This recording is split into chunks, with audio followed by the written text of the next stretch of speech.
নমস্কার এবং হ্যালো সবাইকে। আমি পূর্ণিমা ফ্রম সুইডেন। আমাদের মা ছেলের মিনি ডেইজ উইথ ক্রিশ্চিয়ান মাম্মির আরও একটি ভিডিওতে আপনাদের সবাইকে স্বাগত জানাই।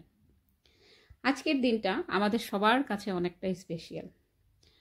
তার কারণ হলো এই আজকের দিনেই ঠিক 6 ইয়ার্স আগে আমাদের ছোট্ট ক্রিসের জন্ম হয়েছিল। তাই আজকের এই দিনটা খুবই স্পেশাল। আজকে অনেকটাই তাড়াতাড়ি উঠলাম, আর তার কারণ হলো সকালের দিকে একটু আগে পুজো করব, তারপরে হয়তো সারাদিনের অনেকটাই প্ল্যান। আর বানাতে বানাতে হঠাৎ করে এই পাখির আওয়াজ পেলাম, তো আমি জানলাটা খুললাম। যেই জানলাটা খুললাম ওরা এই এদিকটাতে ছিল, এখন ওপাশটাতে চলে গেছে। ওদেরকে দেখে বেশ ভালোই লাগে, প্রায় সময়ই ওরা আসে, কিন্তু যদিও আমি এত তাড়াতাড়ি কিচেনের দিকে আসি না, তাই ওদেরকে আর দেখা হয় না। আজ এখন প্রায় ভোর 5টা বাজে। ভাবছেন 5টার সময় এত আলো? যেহেতু সুইডেনে থাকি তাই অন্ধকারটা খুব কম সময়ের জন্যই হয়।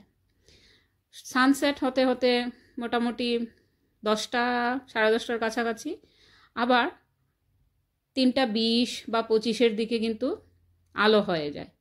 তাই এখন ভোর 5টা বাজলেও দেখুন রৌদ্রও দেখা যাচ্ছে। আর এই জায়গাটা হলো আমাদের কমন ব্যাকইয়ার্ড। এই যে সব বিল্ডিংগুলো দেখছেন, এই বিল্ডিংয়ের সবাই এখানে গ্রিল করতে আসে, কারণ সামারে অনেকেই অনেক সময় এখানে গ্রিল করে। আমরাও ভেবেছি একদিন গ্রিল করব, যদিও সেই গ্রিলটা প্ল্যান করতে করতে 5-6 দিন মোটামুটি গ্রিল হয়ে যায় আমাদের এই ব্যাকইয়ার্ডে। কোনো সময় আমরা ফ্রেন্ডসদেরকেও নিয়ে করি, কোনো সময় আমরা একাও করি।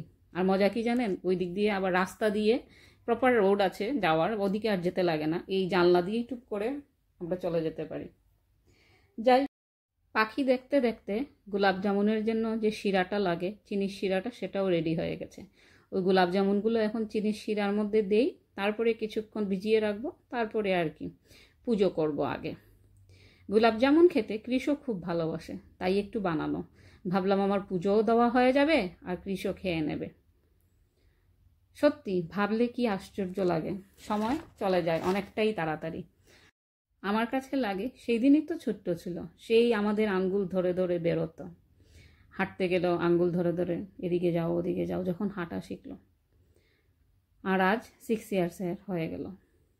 ঠাকুরের কাছে প্রার্থনা করি সবসময় যখন ভালো থাকে, আপনারাও সবাই ওর জন্য আশীর্বাদ করুন। এই বছরের বার্থডে পার্টিতে আর স্পেশাল কোনো প্ল্যান করি নেই, কারণ হলো আমরা নিজেদের মধ্যেই সেলিব্রেট করব। যদিও ওর বাড়তি পাওনা হিসাবে আছে, ওর দিদিয়া ওর জন্য একটা সারপ্রাইজ কেক বানাবে। আর এদিকে দেখুন একটু পায়েস বসিয়ে নিলাম। আমার বার্থডেতে যাই করি না কোনো, একটু পায়েস না হলে ভালো লাগে না, তাই একটু পায়েস বানালাম। যদিও ক্রিস এতটা খায় না, বাট বিকেলের দিকে একটু 1 চামচ হলেও ওকে খাইয়ে দেব। মায়ের মন তো ভালো লাগবে। আজকেও আমি অনেকটা সকাল উঠলাম ঘুম থেকে, তাই এই মোমেন্টে আমি দাঁড়িয়ে দাঁড়িয়ে সেই এর যেদিন জন্ম হয়েছিল ক্রিসের, সেই দিনের কথা ভাবছি, যে এরকম একটা সকালে অনেকটা তাড়াতাড়ি উঠেছিলাম, গিয়ে হসপিটালে অ্যাডমিট হলাম। পিউ মানে আমার মেয়েকে আমরা একটা আমাদের ফ্রেন্ডস কাম সিস্টারের ঘরে রেখে গেছিলাম। তারপরে আমরা হসপিটালে গেলাম, ওকে বলে গেছিলাম যে জন্ম হওয়ার পর পিউকে নিয়ে যাবে। ও যখন খবর পেল যে ভাইয়ের জন্ম হয়ে গেছে, সঙ্গে সঙ্গে তারপরে ওকে নিয়ে হসপিটালে আসলো আমার ফ্রেন্ডসটা। তারপরে পিউ ভাইকে দেখে এত খুশি হয়েছিল, সেটা তো স্বাভাবিকই, কিন্তু ও তো মোটামুটি তখন 7.5 ইয়ার্সের মতো ছিল, তো ভাই কি কুলে নেবে কি নেবে না সেটাই ভাবতে ভাবতে ওর অনেকক্ষণ লেগে গেছিল। যাই হোক, এগুলো কথা মনে পড়তে পড়তেই অনেকটা কাজ এগিয়ে নিলাম। এখানে আমার পুজোর থালাও রেডি, আগে একটু পুজো করব, তারপরে আমি বাকি দিন কি করা যায় দেখা যাক। আর এবছরের বাড়তি পাওনা তো বললাম, ওর দিদিয়া ওর জন্য একটা সারপ্রাইজ কেক বানাচ্ছে।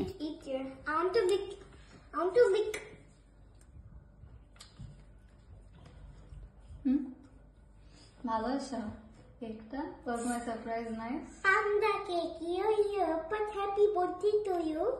Yes. But did I like too? এটা দিদিয়া বানিয়েছে তোমার জন্য। এখন বুঝতে পেরেছো দিদিয়ার সারপ্রাইজ ভালো লাগলো? জানি না আপনাদের কেমন লাগলো কেকটা, কিন্তু আমার তো দারুণই লেগেছে।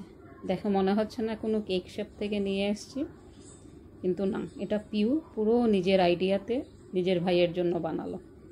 পিউ খুব ভালো করেই জানে যে ক্রিস পান্ডা খুবই ভালোবাসে, তাই ওর এই একটু চেষ্টা ভাইয়ের জন্য একটু পান্ডা থিম কেক বানানোর। এইটার মধ্যে যে পিওর লাভটা, ওদের ভাই বোনের যে বন্ডিংটা, এটা ঠিক কেকের স্বাদেও বেরিয়ে এসেছিল। দারুণ স্বাদ হয়েছিল কেকটা, খুবই ভালো লেগেছিল খেতে। আর ক্রিস পুরো মানে ওভারওয়েলমড বলতে পারি, দারুণ লেগেছিল ওর।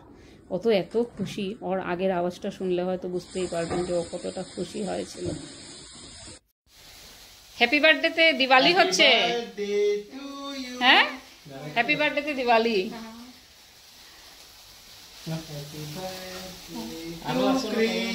This one is weird, nah. Happy birthday to Chris. Happy birthday.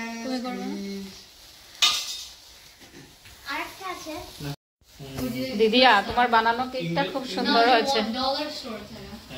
Dollar store থেকে বানানো। ক্রিস, তোমার ভালো লেগেছে দিদিয়ার কেক? বার্থডে কেক যেটা বানায় আচ্ছা। আর ক্রিস কি সুশি বানিয়েছো? এটা ব্ল্যান্ড সুশি না?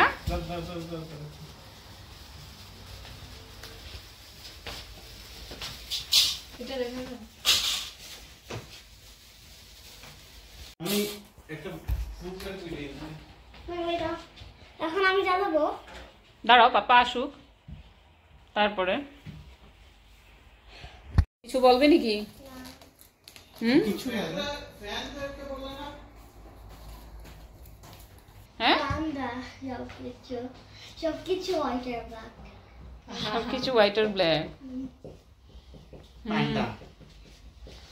তোমার পান্ডাগুলো তোমার সঙ্গে?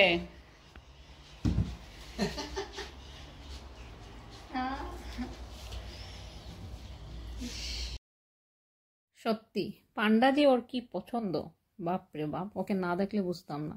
যেখানেই যাবে একটা পান্ডা উঠিয়ে নিয়ে আসে। এই সফটওয়্যার কতগুলো যে আছে, ওর বেডের এক পাশে সফটওয়্যার দিয়ে পুরো ভরা। যাই হোক, এবার কেকটা কাটার প্রিপারেশন শুরু হবে। ও তো খুব সুপার এক্সাইটেড কখন যে কেকটা কাটবে। ওকে আশীর্বাদ করবেন সবাই। আজকের ক্রিসের স্পেশাল দিনের গল্পটা একটু আপনাদের সাথে শেয়ার করলাম। যদি এই ভিডিওটা ভালো লেগে থাকে একটা লাইক করে দেবেন আর ওকে জানাবেন।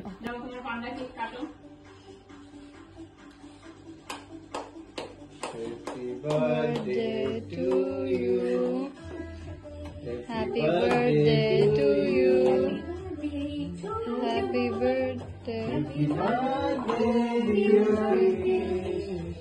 Happy birthday to you. ক্যান্ডেলটা ফুল দিয়ে নেব। Happy birthday. Happy birthday. এই ভিডিওটা ভালো লেগে থাকলে এই ছোট্ট ক্রিসকে অনেক আদর আর ভালোবাসা দিও। দেখা হবে পরের একটা ভিডিওতে। আজ এই পর্যন্তই। পরের আরেকটা ভিডিও আমরা সেই বার্লিন ট্রিপ থেকেই দেব, কারণ এই বার্লিন ট্রিপের ভিডিও বানানো আমার এই ছোট্ট এক্সপ্লোরারের জন্যই। কেননা একটা মোটিভেশন চাই, তো ও মানে নিজেকেও মোটিভেট করেছে, সঙ্গে আমাকেও মোটিভেট করেছে। আমার এই ভিডিও বানানোর পিছনে ওরই সবচেয়ে বড়। তাই নেক্সট আরও কয়েকটা ভিডিও বার্লিন ঘোরার ভিডিওই থাকবে। এই সামার ব্রেকে আমাদের বার্লিন ট্রিপগুলো থাকবে। তারপরে আবার আমরা ওই সুইডেনের ভিডিওগুলো দেখব। এটা বার্থডে ছিল, তাই ভাবলাম বার্থডের ভিডিওটা ঠিক বার্থডের সময়ে না দিলে হয়তো ভালো লাগবে না, তাই দেওয়া। তাই একটু চেষ্টা জানাবেন সবাই কেমন লাগে। আজ আসি, টাটা। আর এই ভিডিওর শেষ ক্লিপের গল্পটা হলো, ও আজ নিজের হাতে নিজের জন্যই সুশি বানিয়েছে। তো সুশিটা কি করে বানাতে হয় সেটা ও ওই একজন আঙ্কেল এসেছিলেন, ওর এই আঙ্কেলকে বলছে। পেয়ারিংটাও ভালো বানিয়েছিস, সুন্দর হয়েছে। আজ বার্থডে 6 বার্থডে হিট ভাইয়ের। আর ভাই তো তোমার কাছে একটা মাছ আছে, মানে একটা সুশি মাছ। তাহলে সিউইড সিউই দিয়ে হুম তুমি রাইস তো হুম রাইস দিয়ে তুমি মানে তুমি টেম্পুরা আভোকাডো আর ক্যারেটো হুম দিয়ে রোল করো আর তারপরে ওই তুমি জানো যেটা ঠিক রোল করেছো এটা টেক আউট করো তো নাকটা নেবে ওই নাকটা দিয়ে হবে হুম ওকে নাকটা আনো আর তারপরে নাকটা দিয়ে হুম নাকটা রোল করে এরকম করো আর তারপরে স্কুইশ আর তারপরে আবার রোল করো আর তারপরে টেক আউট করো আর তারপরে স্কুইশ হুম আর তারপরে আবার রোল করো আর তারপরে টেক আউট করো আর তারপরে আবার স্কুইশ আর তারপরে দাবি ও তারপরে কাট করতে হবে। হ্যাঁ তোমার থেকে আমাকে শিখতে হবে। হুম